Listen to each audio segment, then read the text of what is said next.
Hello and welcome to Anglo Legal.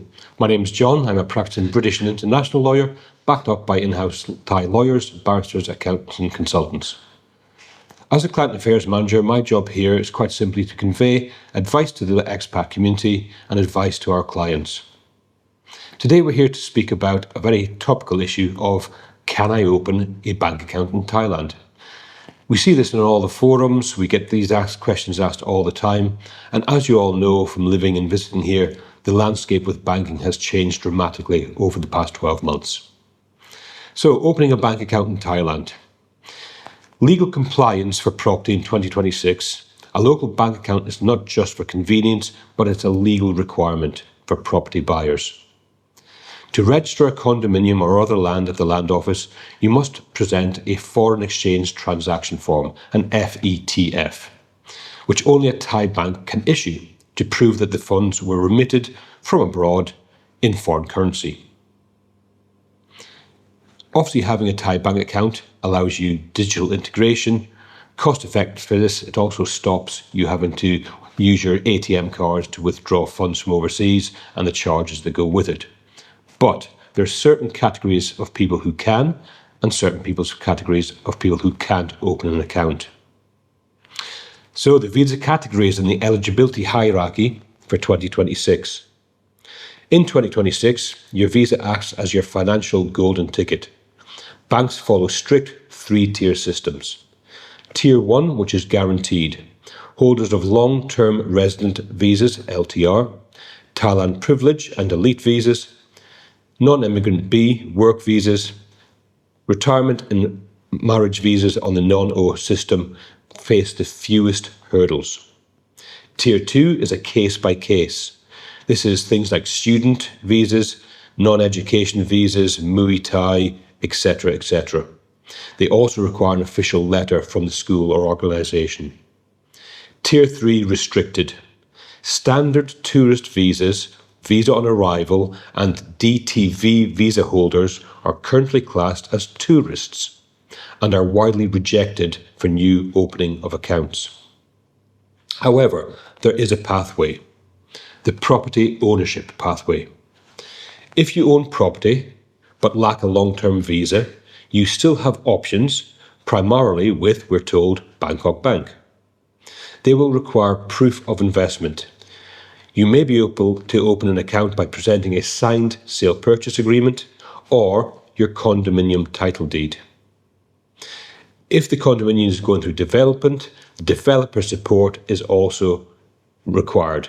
A reference letter from the reputable property developer can help prove your legitimate need for banking services during the investment phase. So let's just make that a little bit simpler. If you're buying, sale purchase agreement and potentially a letter from the developer. If you have already bought and you're in possession of your title deeds or house book, that is what is required. So, documentation.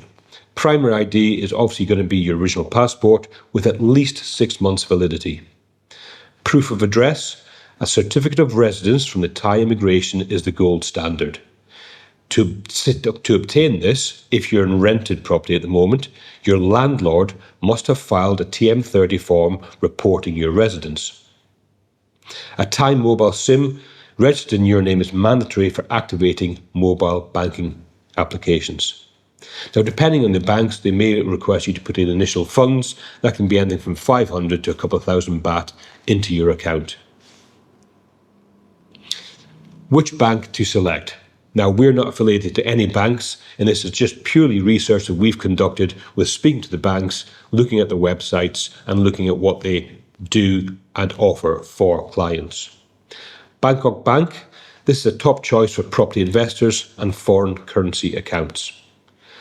Kazakon Bank, or K-Bank, offers the best mobile experience, K+, but is extremely strict on residency and visa types. SCB, Siam Commercial Bank, best for high net worth individuals and Thai privilege members. So, key issues in compliance. The DTV crisis. We must advise that holders of DTV visas are currently recognised as short-term visitors to Thailand. Essentially, you're a tourist. those banks will not open an account for you on a DTV. High value scrutiny.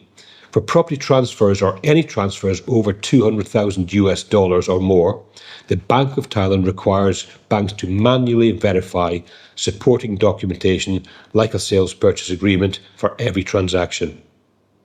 Remember, this is Thailand. Branch discretion. Banking rules are decentralized. If one branch says no, try a flagship branch in a central business district like Siam, Circumvit, Pattaya, Phuket, Chiang Mai. They're more adept at dealing with foreigners.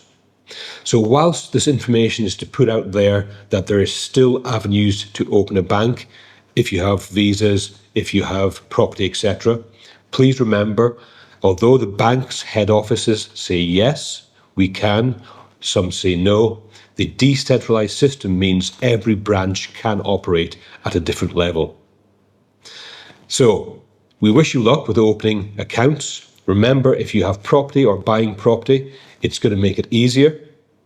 For all of your legal needs or accounting needs, the English-speaking team here at Anglo Legal in Pattaya, just by Big C Pattaya Thai, is here for all of your legal and accounting needs and assistance. Keep following us on Facebook. Keep following us on YouTube. Give us a like, give us a thumbs up. We try to get information out to our community, not just about the services we provide. We don't provide banking services, but we can assist with some things. But it's more for your information and attention, just so you have the latest updates to think about things that you need to do in Thailand. Thanks for watching. Speak to you soon. Have a great day.